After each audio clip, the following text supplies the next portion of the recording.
1914 to 1918. We begin with 1914. The assassination of the Archduke Franz Ferdinand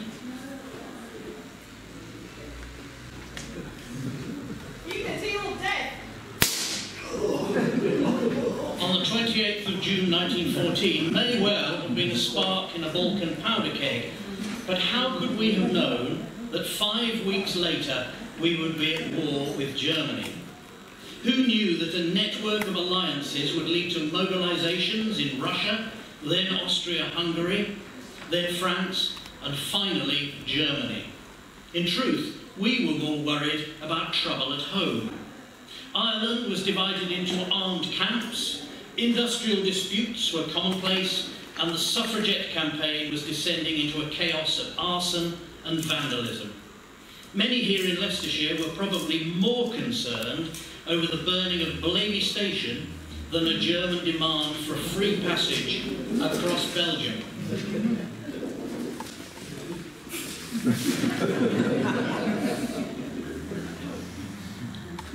Oh, thank you. A clue. The declaration of war on Germany came at the end of an extended bank holiday weekend of the 4th of August. While we played on the beach or strolled along Shady Lane, King George V signed a proclamation mobilising our reserves and territorials and taking control of the nation's railways. At midnight, Britain was at war. Many local tourists were caught out by the sudden ending of peace. A Leicester WWI trip en route for Germany was marooned in Holland. A party of local teachers was stranded in Switzerland, and Bernard McQuillan of Leicester was in Liège when the German army invaded. Still legally neutral, he chatted with troops of the 20th Wittenberg and the 25th Brandenburg regiments before hastening home. Mr. Joseph Chapman of Shepshed was staying with a German friend in Chemnitz. I arrived safely on the 1st of August and was received with the greatest kindness by my host and his family. On Sunday the 2nd of August, whilst out for a walk, government orders were being rapidly distributed, with the result that my friends chartered a motor and took me to the British consul in order to get me, if possible, safely away. German officials acted in the most insulting manner, and more so, if possible, to the German himself than to his friend the Englishman. Our parting was of the most pathetic character, my German friend breaking down at the treatment meted out to me.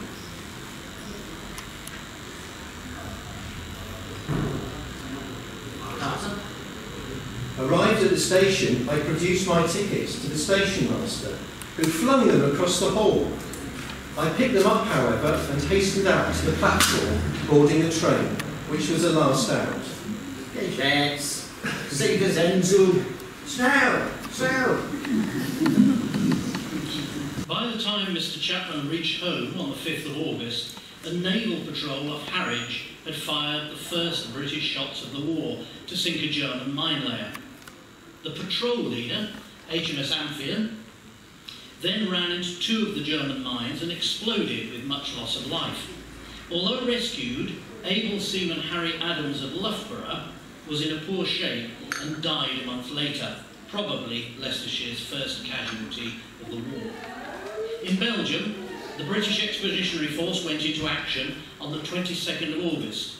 In one of the first clashes between the Royal Scots Greys and German Uhlans, Lance Corporal George Wildig, a reservist formerly employed on Leicester's tramways, was wounded in the leg.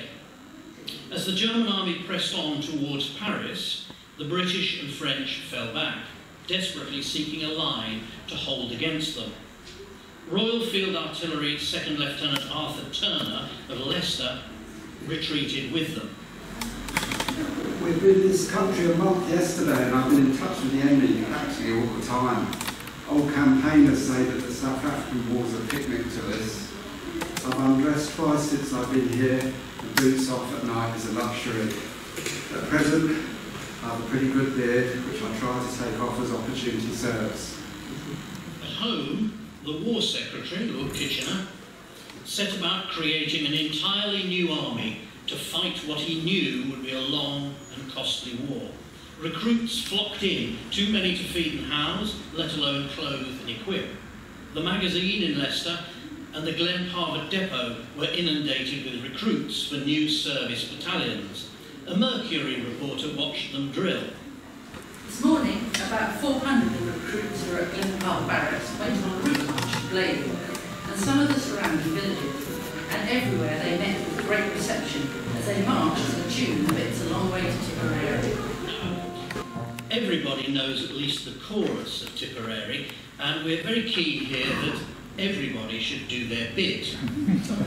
So, if we go to the next slide, here we have the words. There's absolutely no excuse, and our assistant with the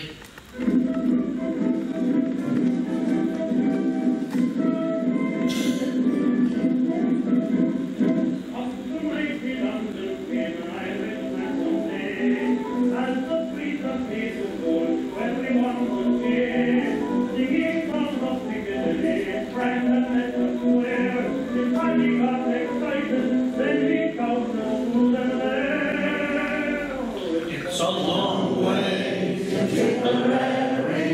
It's a long way to go. It's a long way to Tipperary, to the sweetest girl I know. Goodbye, Piccadilly. Farewell, Leicester Square. It's a long, long way to Tipperary.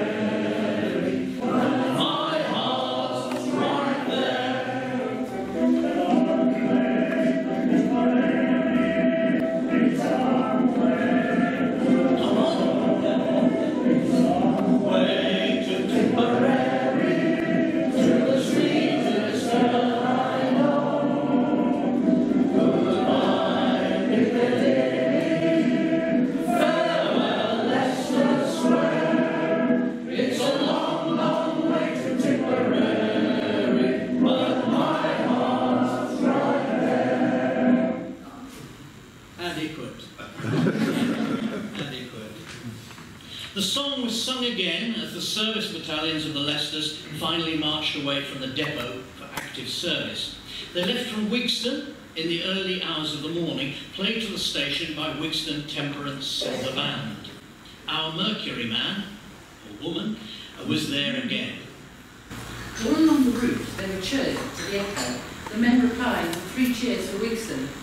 There was a large crowd at the railway station, but the staff had no difficulty in keeping the way to the platforms clear. Trains departed at 2:10, 2:50, 3:25 and 4:14, and as each moved out, hearty cheers were given, the band playing Old Lang Syne.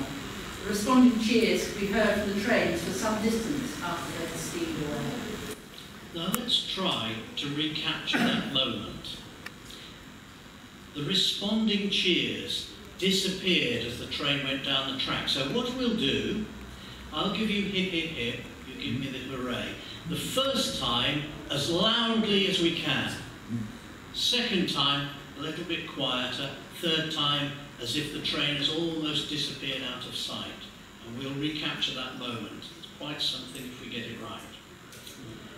Hip, hip, hip, hooray! Hip, hip, hip, hooray! Hip, hip, hip, hooray! And they've gone. We must race on to December 1914. The BEF, including both regular battalions of the Leicesters, one from India, barely clings on to a ring of hastily scraped trenches around Ypres. Then, on Christmas Eve, there is a glimpse of peace and goodwill to all men. It is said that the career of Major Archibald Buchanan Dunlop of the 1st Leicesters never quite recovered from the stigma of joining his men to fraternise with the enemy in no man's land. Such a curious situation has arisen on our left. The Saxons all today have been out of their trenches and had tea with our men halfway between the trenches. They only fire 4 shots a day. Our men were rather nonplussed. as owing to the friendly relations between the two parties, they couldn't very well take them prisoner when 2 of their officers and 70 men came into our trenches and have refused to return. They insist on staying.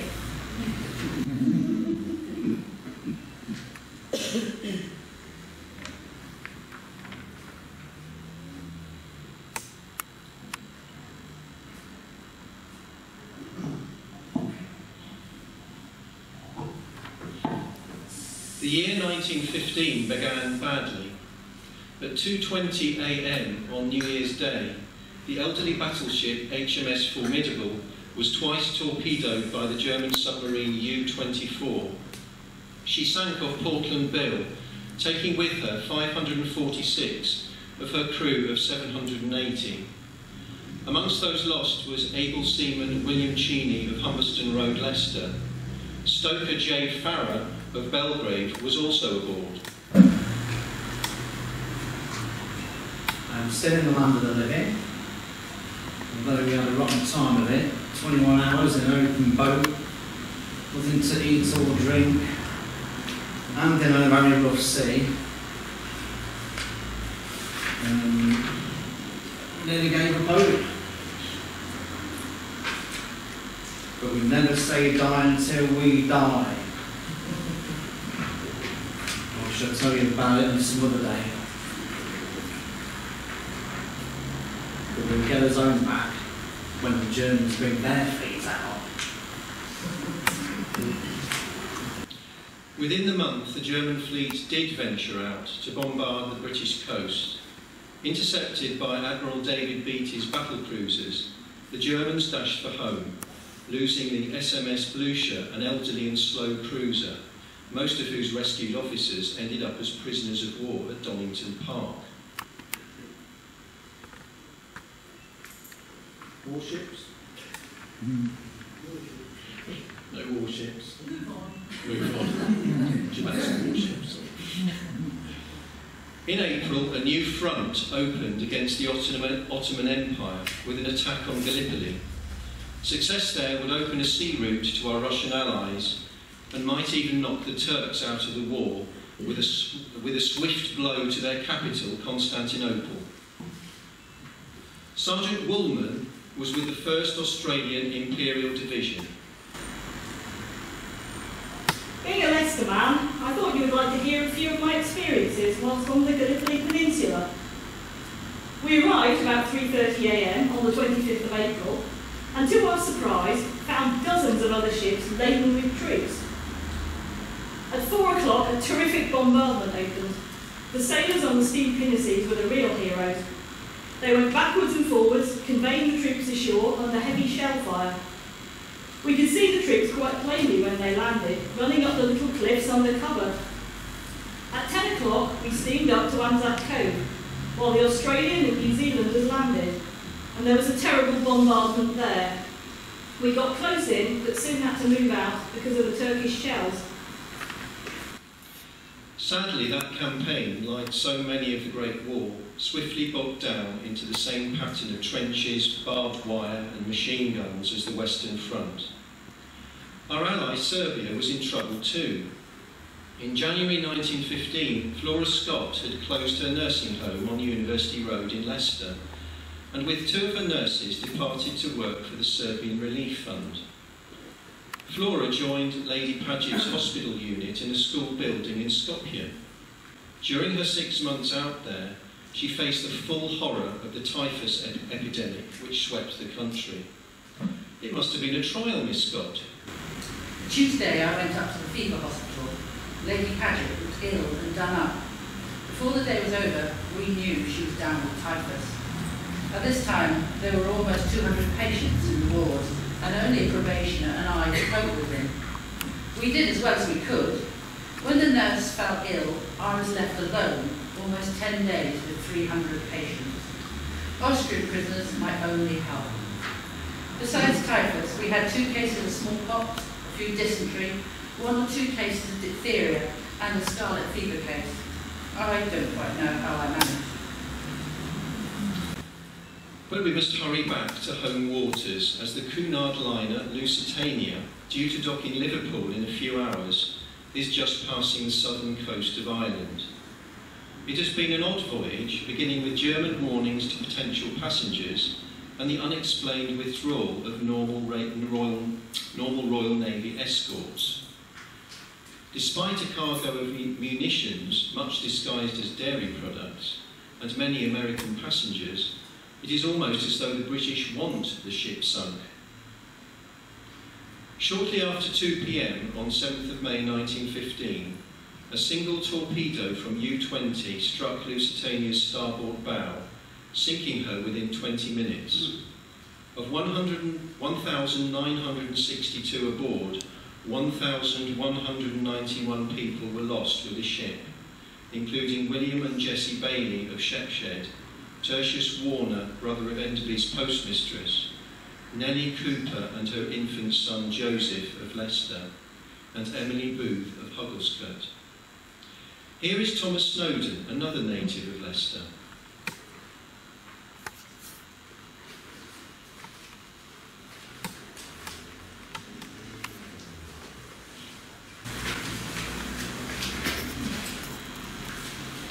There was a terrific crash, and the ship shivered, as it were, from stem to stern. In a moment, there was pandemonium. People were rushing about in all directions, and probably the majority of them realised that the ship had been torpedoed. There was much screaming. I ran to the side and looked over. About 50 women and children were struggling in the water, appealing for help. The ropes of the boat had gone wrong, and the boat had smashed against the side of the ship. I realised that the ship would sink, took my boots, coat and waistcoat off, and when I felt her going, I died. Miraculously saved with Snowden were Emily Booth's 8-month-old son Nigel, Harry Robertham of De Montfort Street, Leicester, and Ted Tarry, Corey's Canadian manager. Despite heavy loss of American life, the United States still did not enter the war. The Lusitania became a rallying cry against the Germans, many being worked up to a bitterness they simply had not felt before towards the enemy.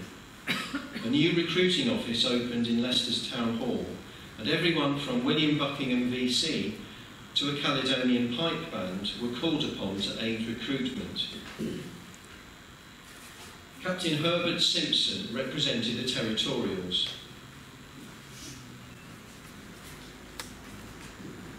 I have been sent to Leicester to do what I can to stimulate recruiting. Men of 5 feet 2 inches in height are eligible for enlistment. Those who are not quite 19 years of age need not hesitate, because they will require 2 or 3 months training before they're able to join the battalion. Married men have responded very well indeed. It's the single men who have not come forward. I was walking through Leicester on Sunday morning and was amazed and scandalised to see the scores, nay hundreds of young fellows who ought to be already serving. I see fair play is responded.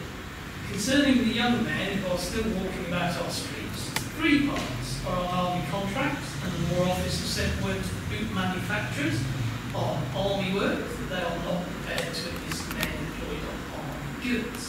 Further, lots of young men have been rejected for bad teeth. I don't know, but it can't go on like this. We shall have conscription before the year is out. At least our Territorials are making a name for themselves now. There are precious few of them. Hello, it is Private Claude Alexander of the 4th Leicesters. What's new, Claude, and how are you? I'm safe and sound after our smash. No doubt by now you've read in the papers about the taking of the Hohenzollern Redoubt in the main German trench. Well, you can be proud that the 4th Leicesters took them, and I was amongst the first to get there.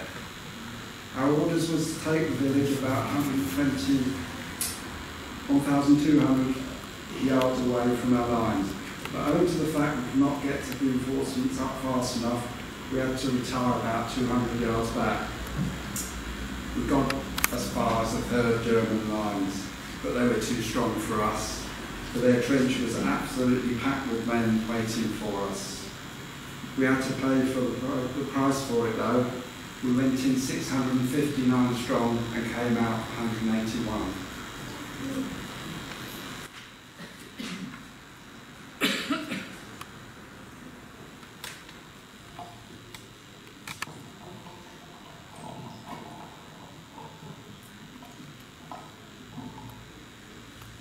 Thank you for saying nothing.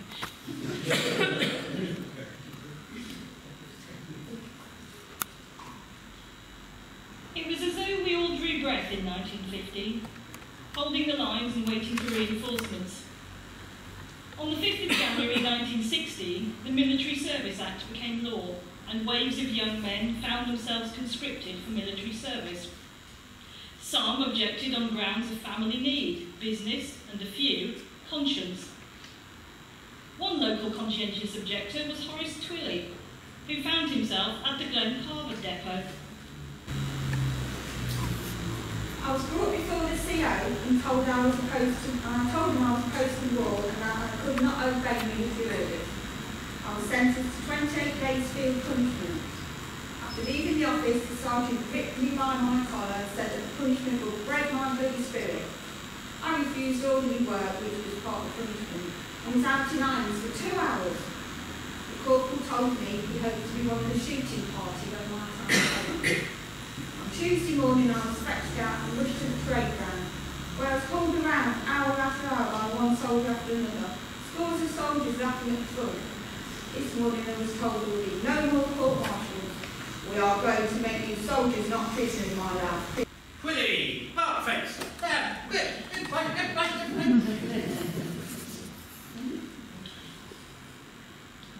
At the end of January, the home front became the war front, when the Zeppelin raided Loughborough. Well, scare of our lives last night, a constable came rushing in to say there were Zeps there.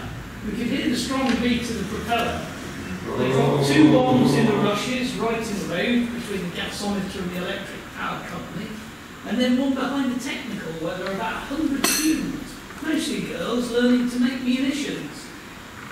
Then they circled round and dropped another in Empress Road between Herbert Morris Limited and 2 shops. For 1 or 2 more in the vicinity, you can't imagine the damage. About 10 people were killed and several more injured. The house was almost blown to pieces, and 6 of my father's houses had all their window panes blown in. That was John Jones, a brass founder. At Easter, we received a blow from another unexpected quarter. The Irish powder keg finally blew when nationalists declared a republic, and Leicestershire territorials were rushed across to Dublin, where the city was ablaze. Here's one of the brave fellows now. We landed in Kingstown Harbour, and in the afternoon we marched towards Dublin to encounter the rebels, who were fortified in public buildings and empty houses. Of course, being in houses, they had the advantage over us in the open street. However, discipline and order prevailed. We advanced stage by stage to the principal house, where they were ensconced, while small parties of rebels were surprising us with fire from houses on either side. Our bombers distinguished themselves particularly, advancing in a charge upon the building, and in the face of a terrific fire, bombing the place till it was in flames. Our company spent the night by a stone wall down the Dublin side lane on the lookout. In May, the long-awaited clash between the fleets of Britain and Germany took place in the North Sea. It was a running fight, with the advantage switching suddenly from side to side as new squadrons entered the battle. The loss of 3 battle cruisers in quick succession was a shock to British morale and prestige. On seeing HMS Queen Mary blown into, Admiral Beatty, a local man after all, remarked to his flag captain, Seems to be something wrong on bloody ships today, Chatfield.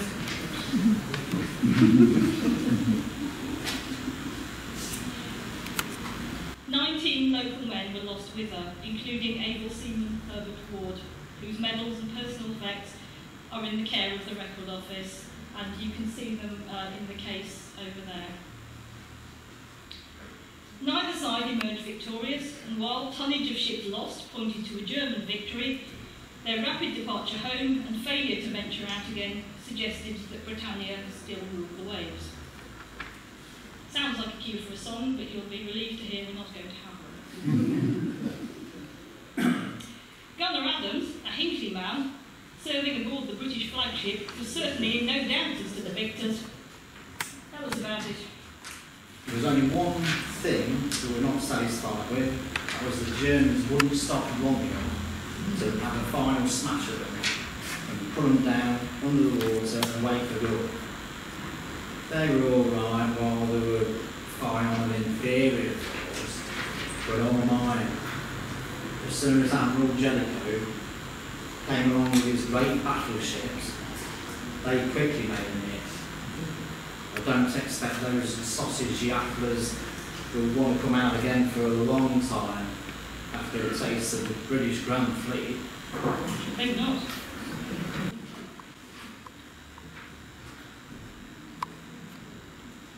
We must now turn again to the Western Front.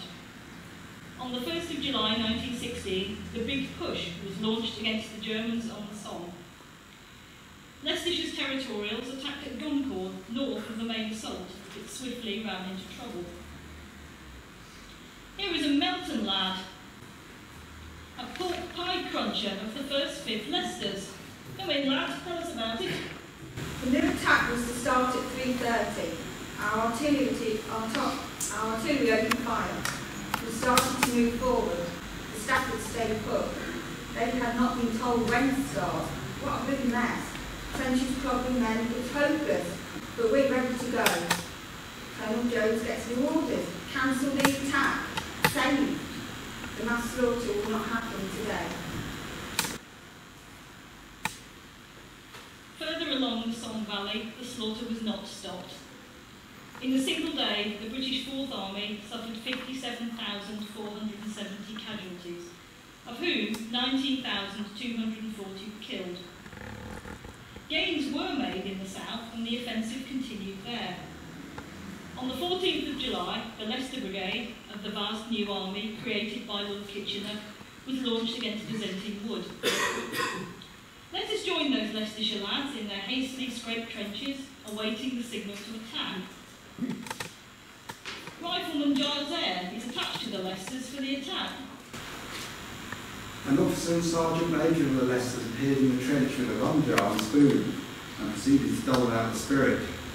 I swallowed mine eagerly and a pleasant glow warmed me.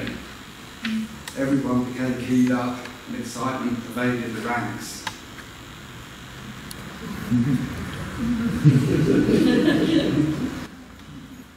Yes, I think so. And we've got here Lieutenant A.C. and Delisle of the 9th Leicesters. He's also in the trench with us. Have you secured some rum, Lieutenant? The rum ration was issued, and the toast, "Success to our arms in the grey of tomorrow's dawn, and to the good old Leicesters," was drunk. Thank you. Do you think we should join these brave fellows in their toast? Yes. I had a feeling you might say that. Lieutenant, would you mind seeing if there is rum available for these brave fellows? Certainly no. Thank you. Any rum?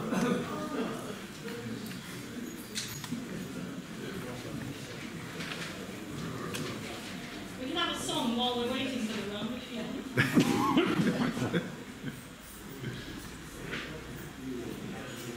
We have real rum and we have not real rum. This is the not real rum, I guess. And the colour. Okay. Could you start handing it out? Yes. Okay. This is the children's rum. The driver's rum. Let's wait for the real rum. The real rum is coming.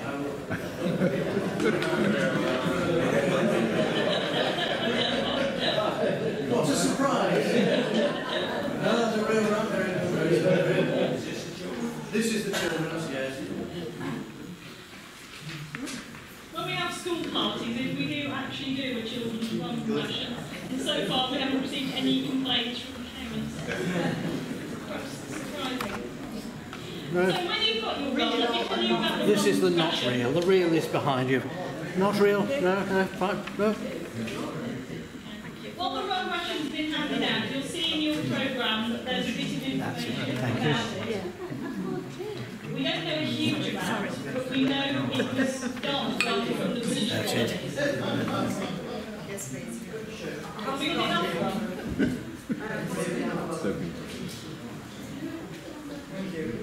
There will be rum later, so don't be too upset if you don't get rum right now.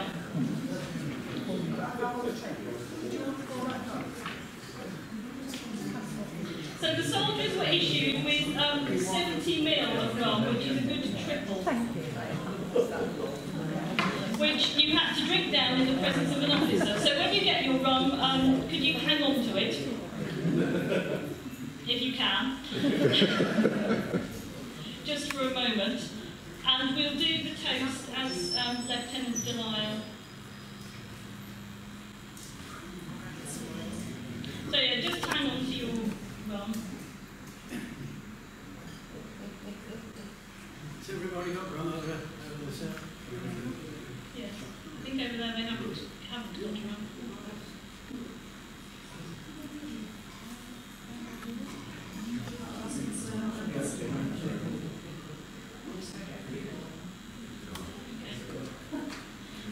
We won't be a minute, and then we'll do the rum ration. But when we do this with younger groups, and also if you've been to our events before, we do tend to think about why people enjoyed the rum ration, and of course it was a great treat. You wouldn't have a lot to look forward to, but also it helped people to cope. The idea was that it steadied your nerves. So we ask our groups that come in with the school to turn to the man next to you, and you're going to go over the top shortly, so wish him good luck. So would you like to do that now? Right, we'll drink it down in just a minute. So we're just waiting for a couple. So, and we also ask the children and the younger groups to think about what they might want to say to their family at home, that they might say to a friend. You know, if I don't make it back, then you know, tell my mother, tell my family what happened, and all that sort of thing. Do you think any more rum's coming, Lieutenant, or have we run out? I'll see if I rum seldom reaches destination, they say. Yes. It was served in the gallon jars, the SRD. Reinforcements are on their way. Good. I felt that the men were getting rather restless here.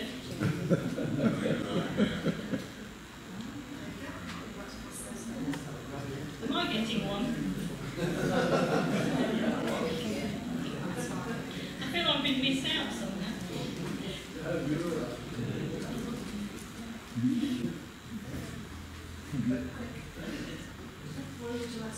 Yeah. Give her a large one. No, it's not too, none of them are too large. This is your cough mixture measure of rum. It's not your 70 ml.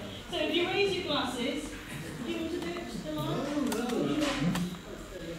We shall say then, as the Lieutenant has just told us, the traditional toast.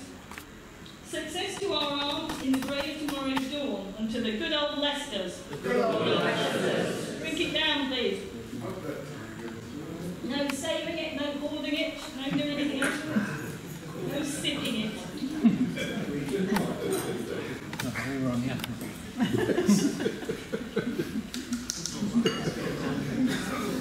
Okay, simmer down. Not where I was now. Ah! Dramatic license. Now, the bombardment has ceased and we're about to go over the top. Now, I hope you're feeling suitably buoyed up by that. Here's Lieutenant Delisle again. Behind the German first line ran the Great Wood, spanned by 3 lines of trenches. It was a veritable maze. These fell into our hands one after another. Is it possible to march at the double? For the wood was so dense, so choked with fallen timber, so full of shell holes, that it was all climbing, jumping, scrambling and sprawling. Whatever the method of going, they got there.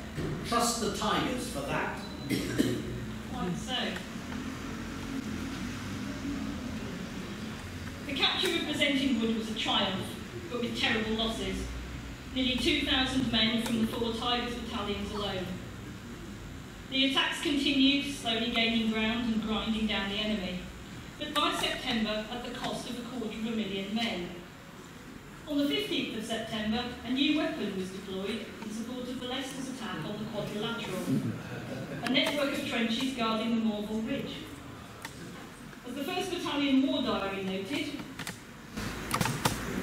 about 5:50 a.m, a tank was noticed on our right, moving quietly up to the enemy's front line. On arriving there, he immediately opened fire with his machine guns, inflaming the German trench. He was very heavily fired upon, which apparently had no effect, as he still continued his movements and firing.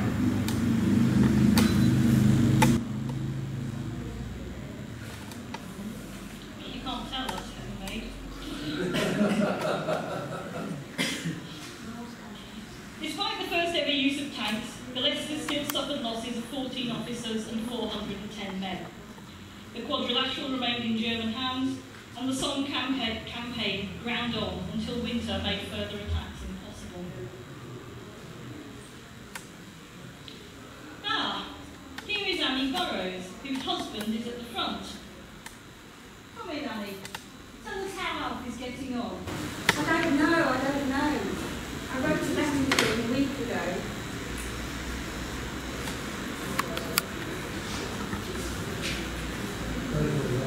My dear husband, just wanted to talk, dear, on how you're getting on by now. I hope your health is all right and that you're on the best of spirits. I hear the Leicesters are in it again. Mother came up on Saturday night, it was awful dark. She said I wish Alfred was here to take me to the tram park. Edith came in on Sunday morning. She asked me to give her a look to you, and she hopes you're getting on all right. Her husband's been wounded. He's at Canning Chase now. God bless you, my dearest. You know how much I love you, don't you? And how I'm longing for you night and day. I pray God will be with you and bring you back safe to us. But we sent it back, and on the envelope someone has written, killed in action.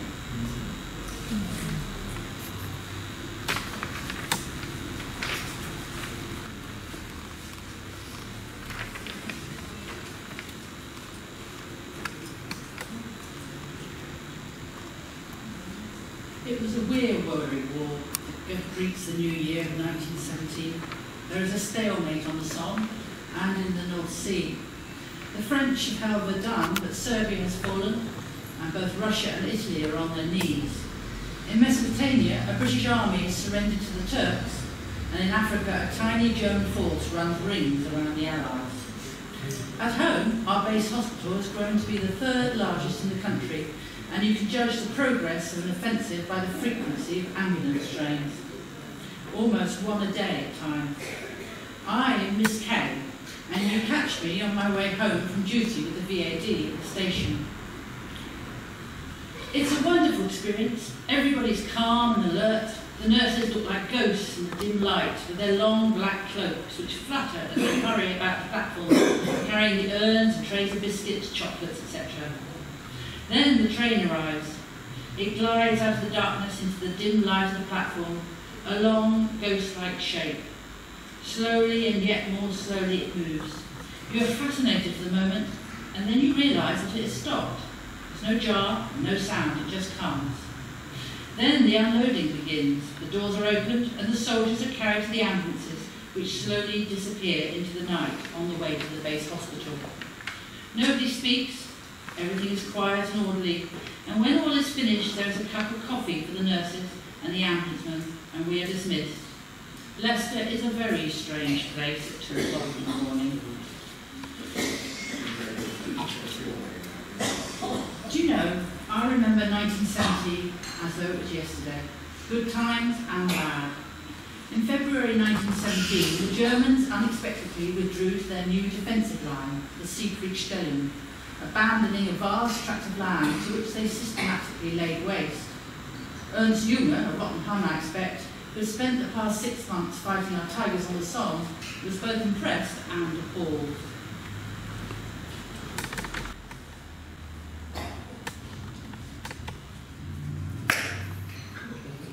Every village up to the Siegfried line was a rubbish heap. Every tree felled, every road mined, every well fouled, every watercourse dammed, every cellar blown up or made into a death trap with concealed bombs, all supplies or metal sent back, all rails ripped up, all telephone wire rolled up, everything burnable burned. In short, the country over which the enemy were to advance had been turned into an utter desolation. In April, assaults on the German defences proved ultimately futile. Horrifying French losses on the Chemin des Dames front tore the heart out of many units, and though we didn't know it, whole divisions of the French army teetered on the brink of mutiny. In Russia, food riots forced the Tsar to abdicate, beginning a process of revolution which would take both Russia and Romania. Peace, bread and land. We needed a glimmer of hope, and we have one. A mixture of clumsy diplomacy and aggressive U-boat warfare has drawn the USA into the war.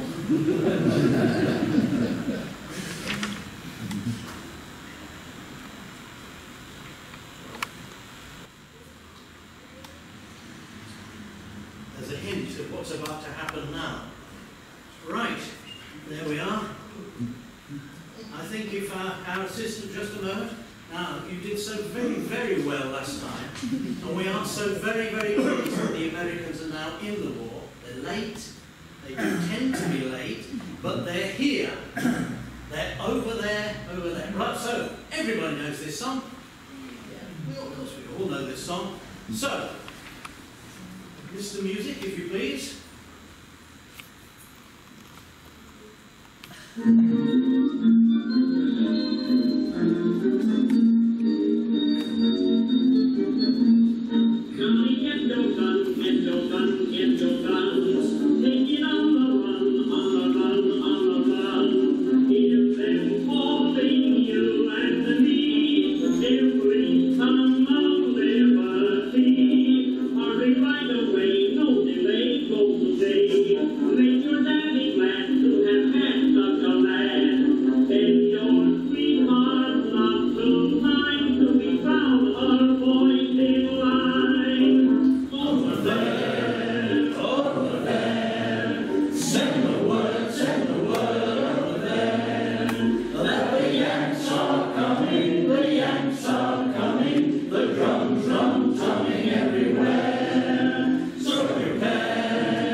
From July until November 1917, the BEF struggled slowly forward, eventually capturing 5 miles of Flanders mud at a cost of 245,000 casualties.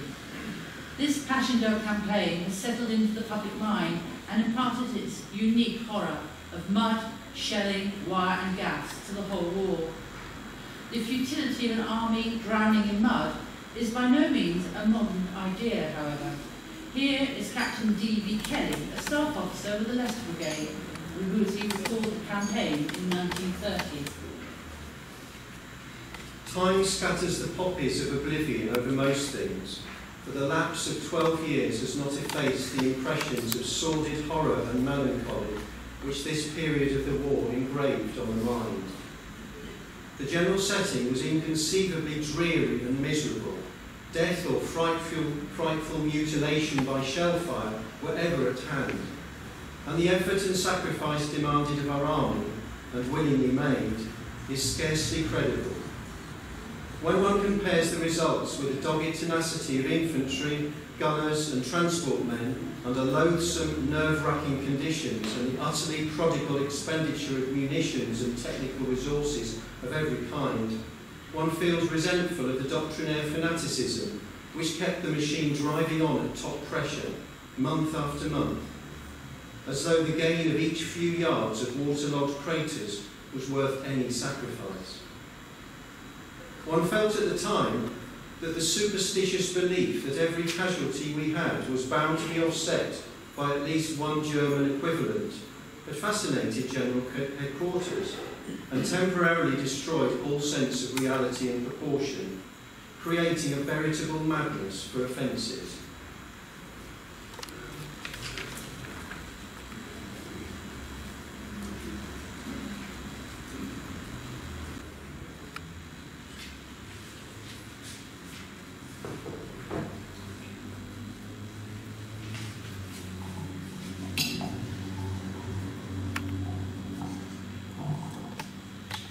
So we go on into 1918, grimly determined, yet longing for peace.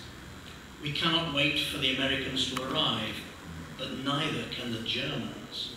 In spring 1918, the Germans were presented with both an urgent need and an unprecedented opportunity. The need was to defeat the British and French before the arrival of fresh American troops tilted the balance of war irretrievably against them.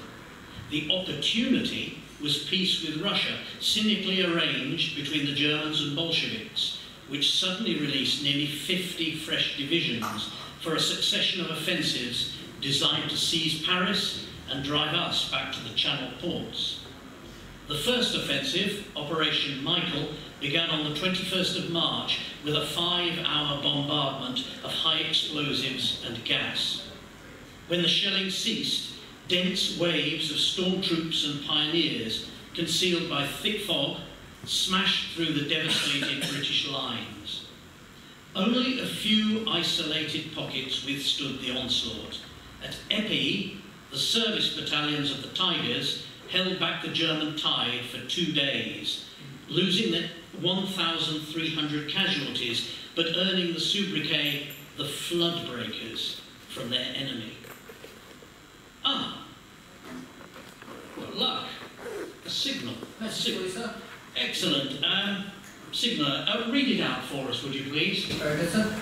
Yes, sir. The General says that the 110th Brigade, known as the Leicester Brigade, was originally made up of the 6th, 7th, 8th and 9th Battalions, Leicestershire Regiment. They were a fine, upstanding lot of magnificent men, with exceptional esprit de corps and proud of their unofficial titles. Nothing could be finer than their performance, and no words of praise are adequate for such men. General Cummings says that their epitaph lies in the text of the German communique, which said, "The Leicester Brigade at Jiffy gave us the most trouble." Thank you, Sigma. Get your mother to send you a decent safety razor. Sorry, sir. War is not only fought with guns, however. Since 1914, the Royal Navy had blockaded Germany, and by 1918, everything was in short supply. Ersatz, meaning substitute or replacement, was applied to everything from butter and coffee to leather and even army units. U-boat warfare meant that Britons too were feeling the pinch, with food shortages and rationing commonplace. Here's our reporter from the Leicester Daily Post. What's new? Have you tried horse flesh yet? Dr. Millard, Leicester's medical officer, has, and he says it is excellent. He and his family dined off stewed sirloin of horse yesterday and found it tender, of good colour, and without any peculiarities of taste. In fact, he would defy anyone to distinguish horseflesh cooked in the way he describes from stewed beef. His children pronounced their dinner delicious, and he and his household now propose to try a horse roast. Splendid. Nutritious and cheap too. I gather a horse costs from sixpence to a shilling a pound, according to cut. Thank goodness the end of the war is in sight. The German offensives nearly succeeded, but nearly is not enough, and from July 1918 they began to retreat, hoping to hold the Allies at the Siegfriedstellung, or Hindenburg Line as we call it. The beginning of the end for Germany came on the 29th of September with the breaking of the Hindenburg Line by the 46th North Midland Division, including 2 battalions of Leicestershire Territorials. Following a devastating bombardment, clutching a variety of buoyancy aids, including 3,000 lifebelts from Channel ferries, the Terriers stormed across the St Quentin Canal in what Henry Rawlinson, their army commander, called one of the finest and most dashing exploits of the war. Here is Captain J.D. Hills, temporarily in command of the 1st 5th Leicesters. Just a very hurried glance through at the bottom of the Bosch dugout, unshaved and unwashed for 3 days but feeling uncommonly fit. Moreover victorious, as perhaps you've already gathered. The battalion fought 2 battles in the last few days and has done magnificently.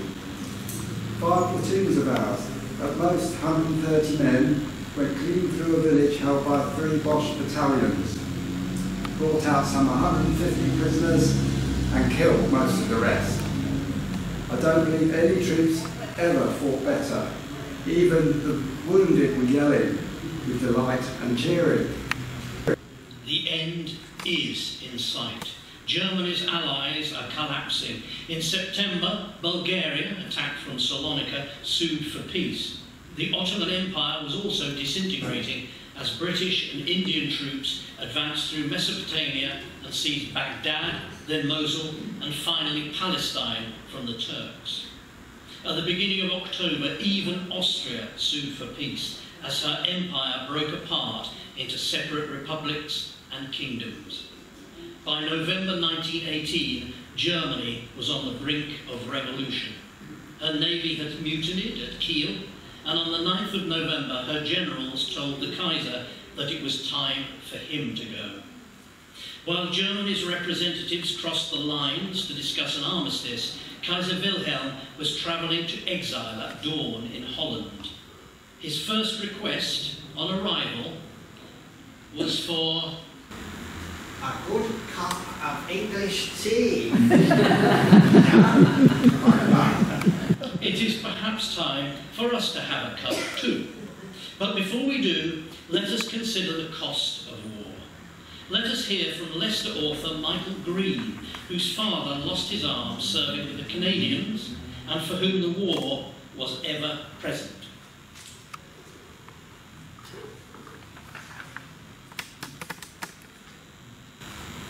If youngsters have any doubts about the cost of the war, Armistice Day dispelled them. At the precise hour when the armistice was signed, explosive signals known as maroons were fired from the police station and the town hall, and life in Leicester ceased. Traffic stopped, trams and buses were halted, bus drivers climbed from their cabs and stood in the road with bowed heads. Passengers who failed to observe the silence would be rebuked by conductors. Factories stopped work for 2 minutes. Shoppers paused in the street. It was a war that changed everything, and often not for the better. There were horrific new weapons, but remarkable new medical techniques. Freedoms were won, and freedoms were lost. There were new nations and new rivalries between them. In Britain, young men who'd fought the war, and women over 30 who had played their part too, finally received the right to vote. Not all were overjoyed. Leicester-born Lillian Lenton, a militant suffragette who had spent part of the war working in a Serbian hospital and then at the Stockholm embassy, remained unfranchised because of a lack of property. Personally, I didn't vote for a very long time because I had neither husband nor furniture, although I was over 30. Losses were on an unprecedented scale. British and imperial deaths exceeded 1.1 million. Those of France and Russia, 1.8 and 1.7 million, respectively. Germany alone lost 1.8 million men, and her allies, Austria-Hungary, over 900,000, and the Ottoman Empire nearly 800,000. Civilian deaths far exceeded military. It is impossible to calculate accurately Leicestershire and Rutland's loss. Perhaps 15,000 lives were lost, but many more were shattered and ruined. Let us pause, and if we can, let us stand for a minute's silent reflection to remember the sacrifice and the service we have tried to depict in our little Great War.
To conclude with a poem.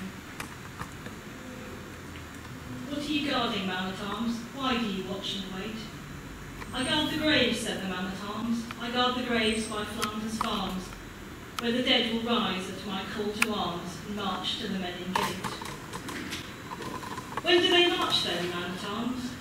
Cold is the hour and late. They march tonight, said the man-at-arms, with the moon on the men in gate. They march when the midnight bids them go, with their rifles slung and their pipes aglow. Along the roads they know, the roads to the men in gate. What are they singing, man-at-arms, as they march to the men in gate? The marching songs, said the man-at-arms, that let them laugh at fate. No more will the night be cold for them, for the last tattoo has rolled for them, and their souls will sing as old for them, as they march to the men in gate. Thank you. Thank you very much, ladies and gentlemen. That concludes the Little Great War, but the open day will go on. At 12 we have a brass band, which will be just behind you there, playing contemporary music. But there are also exhibitions for you to see. There is the first opportunity for you to see our complete battles of the First World War. The Tigers Battles exhibition is in the search room there. I'm sure you want to see that. It's unveiled for the first time.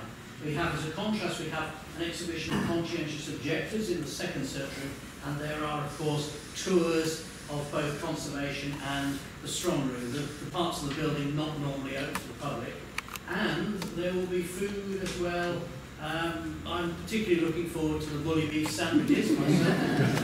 And there's some McConaughey, I understand, and things like that. So there's contemporary food as well. Delicious beef stew. Yeah. So anyway, it's your day, gentlemen. The Reverend Office is open to you. So